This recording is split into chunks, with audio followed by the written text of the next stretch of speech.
Olá a todos, com muita satisfação que estamos aqui participando desse importante evento para anatomia regional e nacional no Brasil. Agradeço o professor Bonato e toda a sua equipe por esse convite e parabenizo pela iniciativa de realização desse evento. Muito obrigado e vamos lá. Nesta aula, iremos discutir sobre a estética da anatomia no ensino e na atividade museal. Uma abordagem totalmente nova sobre a anatomia aqui no Brasil. Uma perspectiva que julgo muito interessante para todos nós que trabalhamos com o ensino da anatomia e com a divulgação científica. Eu sou Atelson Stefanon Bittencourt, professor do Departamento de Morfologia da Universidade Federal do Espírito Santo. Atuo em alguns programas de pós-graduação na área de pesquisa em plastinação, divulgação científica, educação científica, sempre com foco nessa área de anatomia e correlatos. Coordeno o Museu de Ciências da Vida.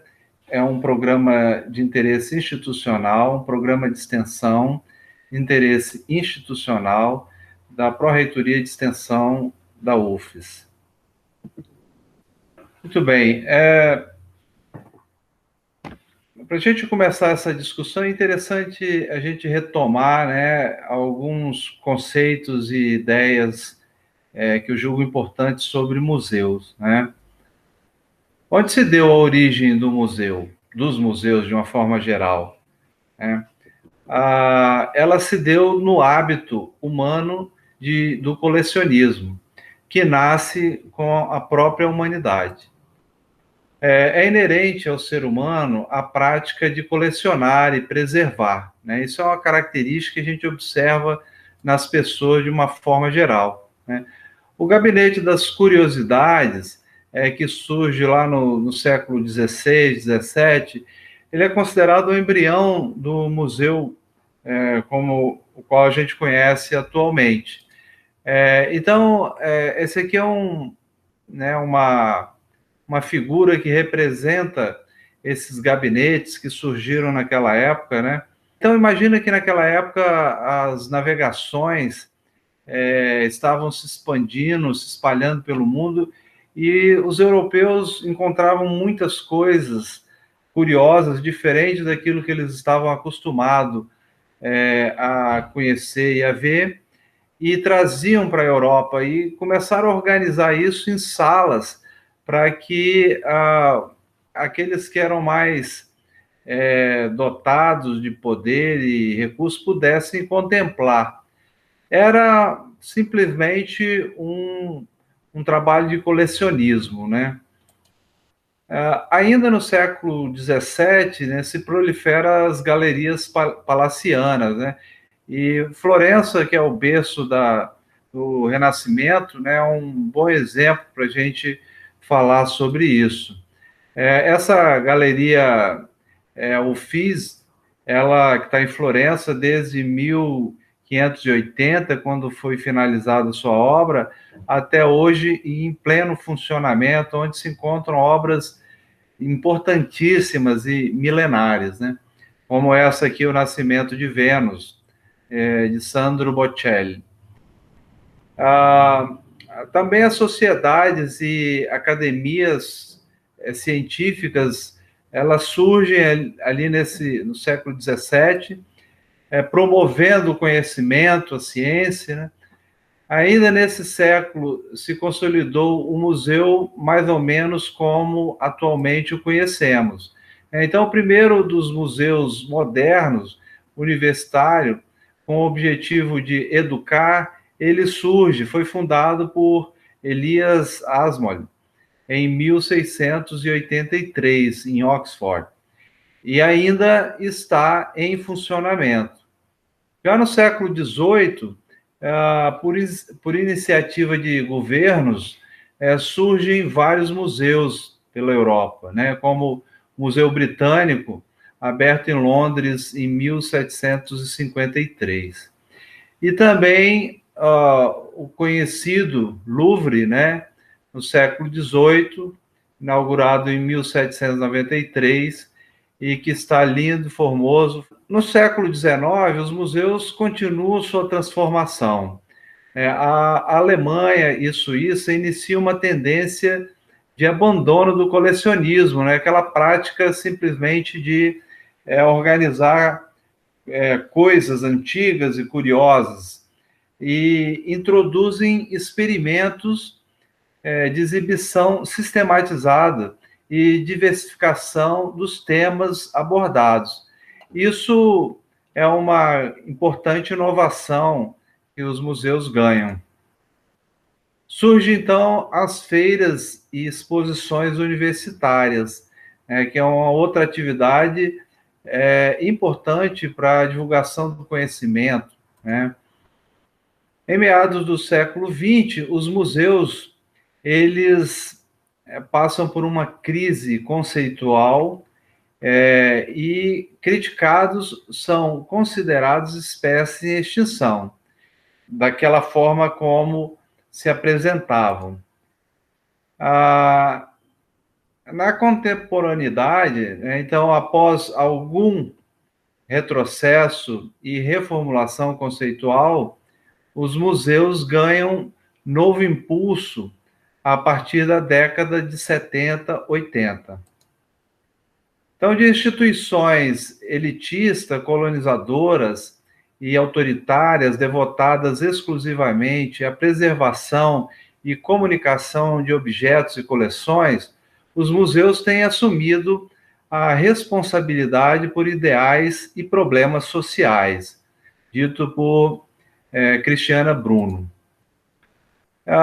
Bem, aqui no Brasil, a Lei 11.904, de 14 de 1 de 2009, instituiu o Estatuto dos Museus e considera-se museus, para os fins desta lei, instituições sem fins lucrativos que conservam, investigam, comunicam, interpretam e expõem para fins de preservação, estudo, pesquisa, educação, contemplação e turismo, conjuntos e coleções de valor histórico, artístico, científico, técnico ou de qualquer outra natureza cultural, abertas ao público, a serviço da sociedade e de seu desenvolvimento.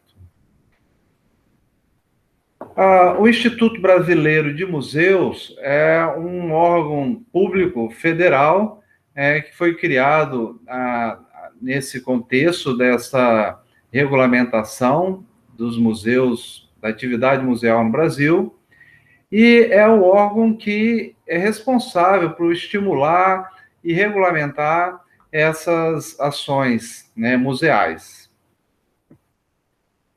E existe esse importante órgão, né, que é o Conselho Internacional de Museus, que atua, né, internacionalmente, estimulando a prática museal por todo o mundo. É um órgão ligado à Unesco, né, que está baseado em Paris, tem mais de 141 países a ele vinculado, e mais de 40 mil participantes, né, 40 mil sócios. Por meio dos museus, a vida social recupera a dimensão humana que se esvai na pressa da hora. As cidades encontram um espelho que lhes revela a face apagada no turbilhão do cotidiano. E cada pessoa acolhida por um museu acaba por saber mais de si. Eu acho que esse parágrafo, esse texto, ele fala muito, né, sobre o significado atual do museu. E também eu trago para vocês uma frase do Walter Benjamin, que é um escritor e filósofo alemão, que dizia que os museus são espaços que suscitam sonhos. E também um francês, o André Malraux, ele dizia que os museus são locais que proporcionam a mais elevada ideia do homem. Eu acho que isso reflete bastante a ideia atual do museu, que eu acho tão importante para o desenvolvimento humano e da nossa sociedade de uma forma geral. E por que museu de anatomia, né? Eu atuo na anatomia desde 2006, quando eu entrei na Universidade Federal do Espírito Santo como professor permanente. Ali eu comecei a trabalhar com um projeto de extensão e já no início do ano seguinte, em 2007, eu criei um programa de extensão, Museu de Anatomia da UFES, que depois a gente veio alterar o seu nome, né, para Museu de Ciências da Vida, em função de uma ampliação da nossa perspectiva, mas desde o início eu defendo, né, essa a aplicação de energia, de esforço, de conhecimento na atividade museal por acreditar imensamente no seu potencial. E entrando na anatomia, né, eu pude apresentar esse meu ponto de vista através dos trabalhos e dos eventos científicos que eu sempre participei, né, principalmente aqueles promovidos pela Sociedade Brasileira de Anatomia, como o Congresso Brasileiro de Anatomia, que ocorre a cada 2 anos. Então, eu venho defendendo, né, essa bandeira da atividade museal na nossa área. E eu falo para vocês assim o quanto que eu julgo importante, acredito, né, na importância e na força da anatomia. Eu acho que isso eu quero mostrar aqui para vocês nesse momento. Então, aqui essa imagem no nosso museu aqui de Ciências da Vida, da UFES, né, está retratando aqui uma deficiente visual, visitando e podendo conhecer com detalhes aqui a anatomia do sistema nervoso de um feto, né? E aí, eu, ao longo desse tempo, né, depois de mais de 35 exposições e eventos de divulgação científica realizada, eu vim me perguntando, né, o que busca um visitante ao visitar uma exposição de anatomia, uma exposição do corpo humano, e eu vou além disso, não só o corpo humano, né? Embora a gente trabalhe mais com o corpo humano, mas eu acho que a anatomia ela tem uma sedução, né? A anatomia de uma forma geral. Eu acredito, né, que uma pessoa que vai à exposição do corpo humano, ele vai para se encontrar, ele vai para se conhecer. Então, eu acho que é muito curioso a gente observar isso. Eu tive muitas oportunidades para isso, ver os visitantes pela primeira vez diante de um cérebro humano, de um coração, e falar: nossa, esse é o meu cérebro, esse é o meu coração. Isso é um auto reconhecimento, é um olhar para si, né? Então, eu acredito que as pessoas vão ao encontro de si numa exposição do corpo humano. E quando a gente fala de anatomia de animais, também não é diferente, porque aqui também a gente se identifica, né?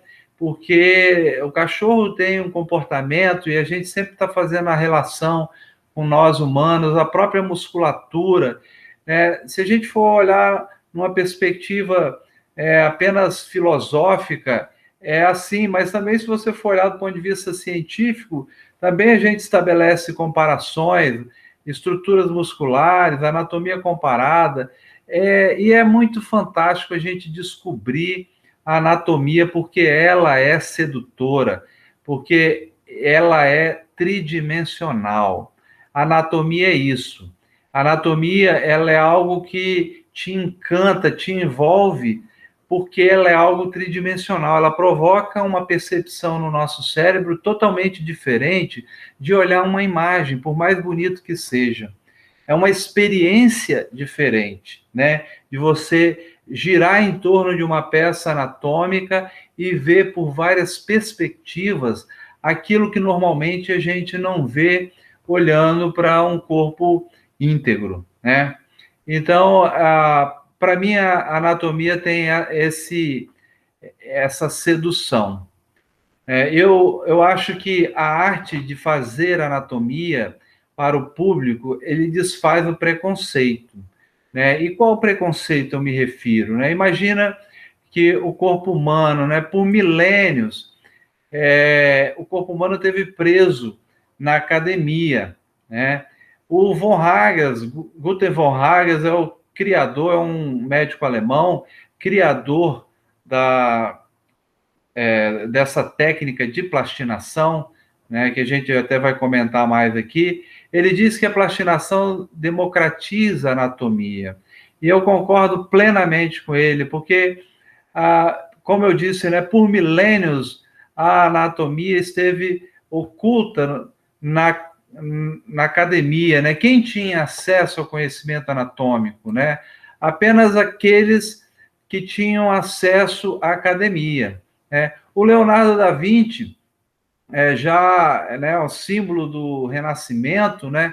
Ele já tinha essa pegada, essa preocupação, era um grande anatomista e dissecador, e o fazia certamente em porões, porque naquela época isso era algo proibido, né? Mas é através do seu trabalho, das suas dissecções, que ele pôde desenvolver obras tão magníficas de anatomia, e que estão até hoje aí e são simbólicas, né? Inclusive o Homem Vitruviano, que eu apresento aqui agora, né? Aonde ele sintetiza com uma perfeição incomparável por muitos que tentaram, né, colocar aqui a métrica do corpo humano, que foi descrita pelo Marcos Vitrúvio um século antes de Cristo, e que nessa obra ele consegue colocar a matemática da métrica do corpo. Para que isso? Para que os artistas pudessem, através do conhecimento matemático, geométrico, do corpo humano, ele colocar isso nas obras de arte, trazendo as obras de arte à perfeição. Porque para o Leonardo, a obra perfeita era aquela que imitava a natureza. Então, por isso ele criou o Homem Vitruviano, que inclusive é símbolo, né, da nossa sociedade brasileira de anatomia tão querida. Então, como eu disse, né, desde os tempos, né, séculos atrás, que a anatomia ela era muito restrita à academia, poucos tinham acesso ao conhecimento anatômico, né? E por muito tempo isso foi abominado. E a plastinação ela vem com uma provocação totalmente revolucionária, né? Quebrando um paradigma, né? E aqui esse evento que aconteceu no fim de 2019, né, entre outubro de 2019 e fevereiro de 2020, é uma importantíssima exposição que aconteceu na Biblioteca Nacional, mostra como que nós podemos projetar o conhecimento anatômico, né, as peças anatômicas e todo o nosso trabalho dos anatomistas para um público que antes nunca tinha sido pensado, né? Então, graças ao nosso trabalho, nós pudemos ser convidados a compor essa importante exposição. Aqui, o professor Ildeu de Castro, ele é presidente da SBPC, e aqui o presidente da Academia Brasileira de Letras, que foi o curador dessa exposição, e indicado pelo professor Ildeu por conhecer o nosso trabalho, nós fomos convidados a compor essa importantíssima exposição que apresentou obras centenárias, milenares, né, que faziam alusão ou reproduziam aos trabalhos do Leonardo, com a combinação das peças anatômicas produzidas por nós aqui na UFES, no Museu de Ciências da Vida. Então, isso mostra o poder que a anatomia tem, né, que eu defendo tanto desde o início da minha atividade. E eu gosto de falar que a plastinação, ela eleva a anatomia dos porões da academia para a vitrine da ciência. Então, aquilo que antes sempre ficou oculto nos porões, agora pode vir para o palácio, pode vir para um shopping, para uma exposição, numa galeria de arte ou num museu de ciências. E aí a gente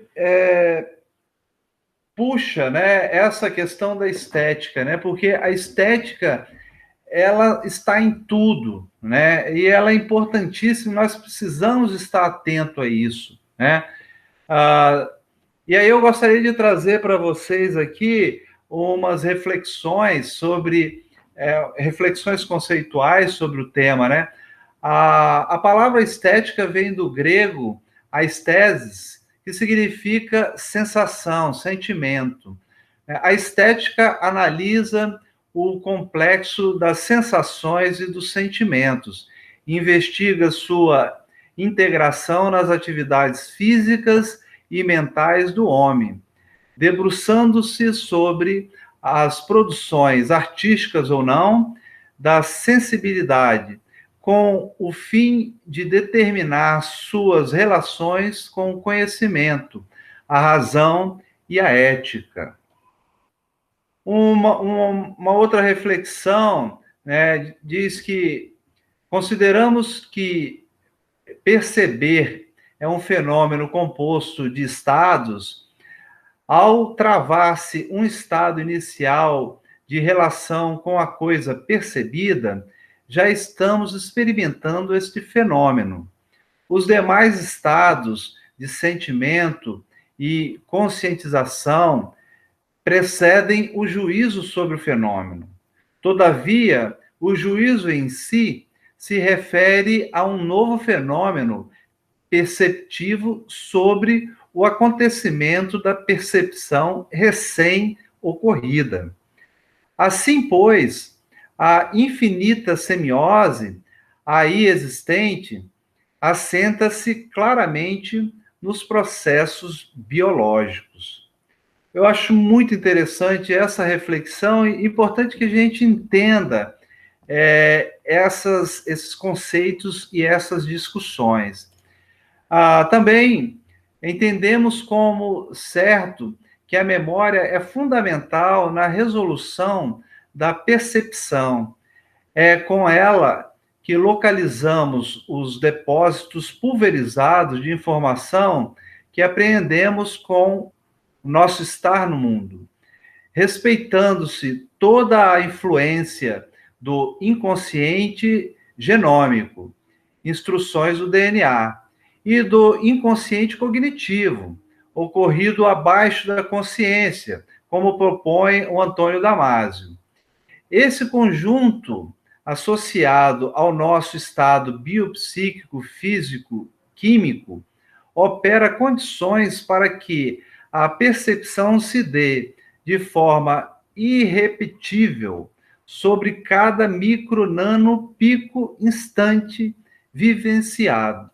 E também, por fim, nessas reflexões, né, a arte não é a única a provocar respostas estéticas e que outros experimentos, que não aqueles relacionados apenas com obras de arte, mas que englobam manifestações estéticas, também devem ser levados em conta. E aqui eu coloco a anatomia, com muita força. Eu acho que a anatomia, ela é sim arte. E eu vou mostrar para vocês aqui por que eu penso isso.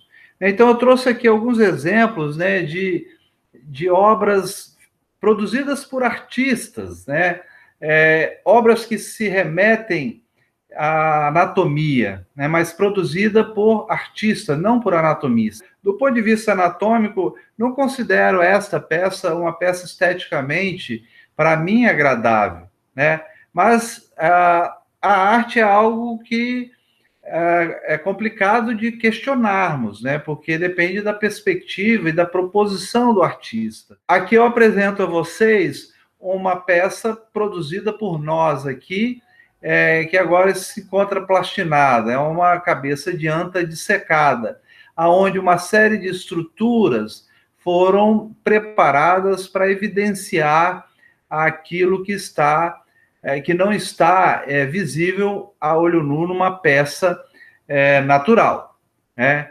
Então, são perspectivas e propostas diferentes. E aqui essa obra que eu achei muito linda, por sinal, me encantei com ela e ela me remeteu imediatamente para uma de nossas produções aqui do museu, que é o Corpo Fascinante. É que enquanto a gente não tinha plastinação, e ainda não estamos plastinando o corpo inteiro, que ocorrerá em breve, mas ela está montada numa cuba vertical para trazer uma estética mais palatável para o público, que não está acostumado, e naturalmente não podemos imaginar que vai achar normal ver um corpo, um cadáver deitado sobre uma bancada, né, fria. Então, isso faz parte da estética que nós vamos apresentar. E, com isso, a percepção que nós vamos produzir nesse espectador.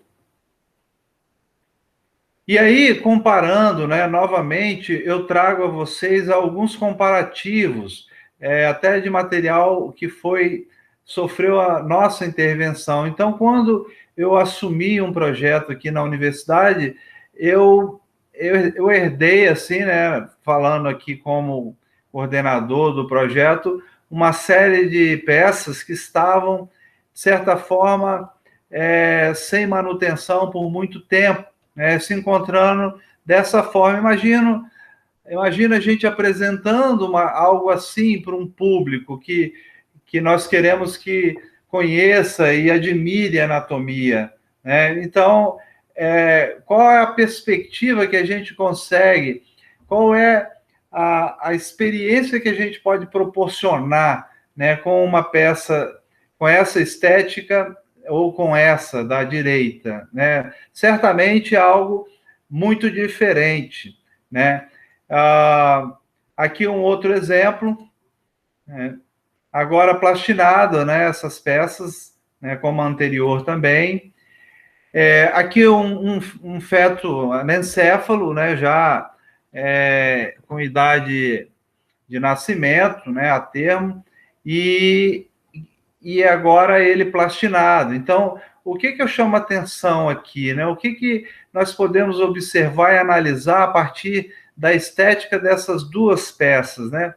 Aqui eu tenho um feto que está enclausurado, né? Essa preparação dentro de um vidro espremido, deformado pela própria forma do vidro e do líquido, né? Arredondado, um plástico que venda os olhos e irregular, um líquido amarelado, um espaço espremido, onde ele está sufocado. Então, às vezes isso não é consciente, essa percepção, mas ela acontece, né? Mesmo num nível cognitivo inconsciente, como a gente citou num texto anterior. Já essa preparação aqui ao lado, sentado, como se estivesse num banco, né? É claro que ainda poderia ter sido melhor preparado se essa peça tivesse chegado a nós fresca, né? Mas foi o que foi possível se fazer. Então, essa análise estética é fundamental para nós que queremos seduzir o nosso aluno, né? Que queremos seduzir o visitante de um projeto de extensão, de divulgação científica ou de um museu. Aqui nós temos a dissecção de um membro superior, né? mostrando aqui veias superficiais, nitidamente uma dissecção que a gente comumente vê por aí nos laboratórios de anatomia, mas ela não é uma dissecção esteticamente bacana, porque ela cria um ruído, uma confusão. Imagina uma pessoa que está iniciando os estudos de anatomia, né, e se depara com imagens que são confusas, e às vezes a própria coloração da pele, que já é escurecida, isso já denota, né, uma estética que também é comprometida. É claro que a gente não consegue controlar tudo, né, mas eu acho que essa observação é fundamental.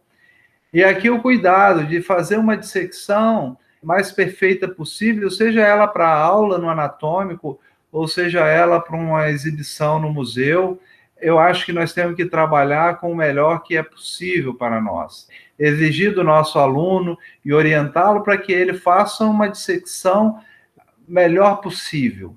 O tempo que ele vai gastar é um pouco mais, mas não é muito mais. Mas o benefício e a satisfação, ela é garantida. Aqui uma dissecção de uma pele muito bem feita é um exemplo assim de cuidado que nós temos com a dissecção. E aí eu trago para vocês uma imagem aqui de um projeto importantíssimo aí do Sul, que é a exposição Museu de Anatomia, coordenado pela professora Andrea Oxley, a quem eu tenho grande admiração, e que desenvolve esse trabalho. E como ela não tem plastinação, ela trabalha com material glicerinado, mas não deixa de fazê-lo, né? Então, eu acho que isso é importante, é a gente realizar com as condições que nós temos, buscando a melhor estética possível, né? Então, aqui um coração, né, dessa coleção da professora Andrea, dissecado aqui, e é uma peça glicerinada. E aí eu chamo a atenção para o que a glicerina provoca, né? A glicerina ela provoca uma retração no processo de desidratação, né, deixando um aspecto mais compacto, né? E isso tira um pouco do detalhe, das nuances anatômicas, né, das fibras, algo que é fácil de observar, por exemplo, aqui, né, uma peça fixada em formal, onde você vê com profundidade os relevos das fibras, né, uma camada de músculo sobre a outra, e isso, a glicerina, ela, com o tempo, ela acaba promovendo a diminuição dessa percepção, né, tridimensional da peça. E aqui uma peça, uma imagem que eu coletei na internet. O que é um material biológico em decomposição? Ele assume uma cor escurecida, né? Ele perde aquela cor viva que é natural. O próprio processo da fixação com formol já faz isso, né? A glicerina mais ainda, né? E eu acho que nós temos que nos preocupar em trazer essa cor para uma perspectiva, para uma estética mais palatável por nós. E aí eu apresento aqui o von Hagens, né? Eu tive a experiência de visitá-lo em seu laboratório na Alemanha e conhecer de perto a sua obra, né? E ele é uma figura provocativa, né? Ele, para mim, é um artista, e o que ele faz é arte. Na verdade, a dissecção é uma arte, tá? Não tenho dúvidas disso, tá? Ele sempre quer tirar as pessoas da sua zona de conforto. Por isso ele faz coisas como esta, né? Uma girafa que está subindo como se fosse um macaco fugindo de um felino que está aqui embaixo querendo, né, predar esta presa. Então, é muito curioso como que ele provoca. E essa provocação nos coloca numa condição inesperada, nos fazendo pensar e repensar o que nós estamos vendo, né? Sempre colocando as peças numa condição inesperada, provocando a nossa admiração. Aqui um jogador, um goleiro pulando na bola, ao mesmo tempo que arremessa as suas próprias vísceras, né? E faz coisas fantásticas, né? Que a gente demora para acreditar ser possível. Seu primeiro corpo inteiramente plastinado. E hoje é isso. Então você olha e percebe como é nítida a diferença estética, né, da apresentação, seja ela na cor, seja ela na disposição e na montagem da peça. Aqui te remete para um indivíduo, uma situação mórbida, né, um cadáver envelhecido, né? Já aqui não, toda uma posição de projeção, né, de altivez. Aqui, após um processo de coloração, ganha uma outra vida a peça, né?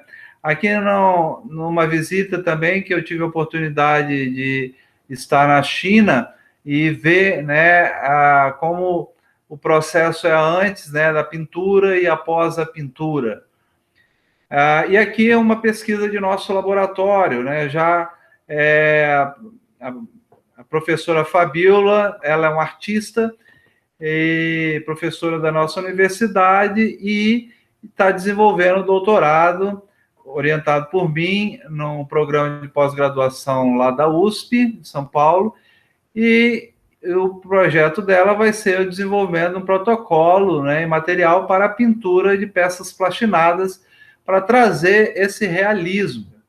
E a estética vai em tudo, manutenção do pelo como natural, né? Uma preguiça vítima de atropelamento aqui numa das nossas rodovias federais e que agora plastinada faz parte do nosso acervo. Então, isso é o que a gente pode fazer com uma peça anatômica e a gente faz o que pode com o que tem, né? Então, isso aqui é um museu que lá em 2010 já avançava, né, utilizando material reciclado da universidade, como as bancadas, improvisando, e com o passar do tempo nós vamos avançando, né, com projetos e ações e a nossa própria percepção do que é mais adequado, trazendo exemplos, né, e a experiência de grandes museus, como esse aqui, no Museu de História Natural de Nova York, no Museu de Ciências da Vida, mesmo com a gente não tendo ainda a plastinação, mas através de uma estética, de um projeto, a gente pode dar qualidade à apresentação e fazer grande sucesso, né, de público. Então, está aqui tudo informal ainda, mas com a combinação de cor, luz, montagem, etc., você consegue um resultado final muito interessante e inquestionável. É lamentável como o Brasil não presta atenção e não valoriza os seus museus, e quando a gente vai lá fora, fica muito impressionado e feliz de ter entrado num museu lindo e maravilhoso que a gente contempla já de fora. Mas nós temos no Brasil muitos acervos importantes, como aqui esse Museu de Anatomia Veterinária, e aqui eu questiono, né, o acúmulo, o reduzido espaço, né, para organizar um acervo tão lindo e numeroso como este. Isso compromete a estética, né? Aqui o Museu de Anatomia da USP,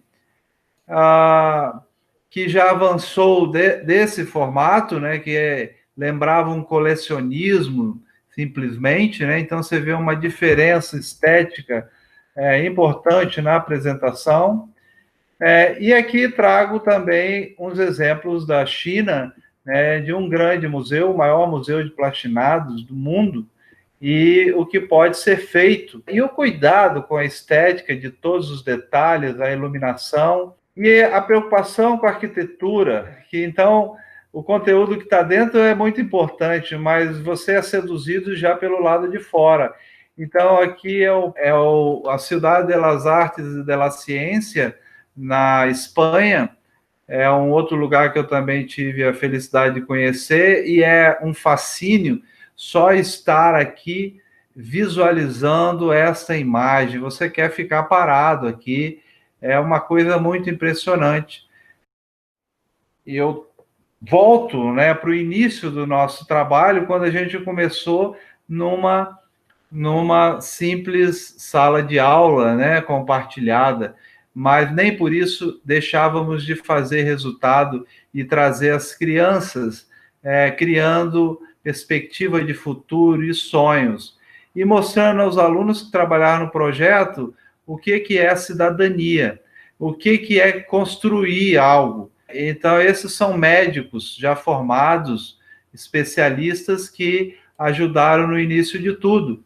Depois fomos para um novo espaço que nasceu a partir de um apoio da universidade e que hoje, depois de muitos anos de esforço, ele foi inaugurado em 2018, como era no projeto, como é agora, como era no projeto e como é agora. Esse é o Museu de Ciências da Vida, e que eu os convido a visitá-lo quando tiverem oportunidade, será um imenso prazer. Muito obrigado, e isso é o que eu gostaria de apresentar a todos vocês.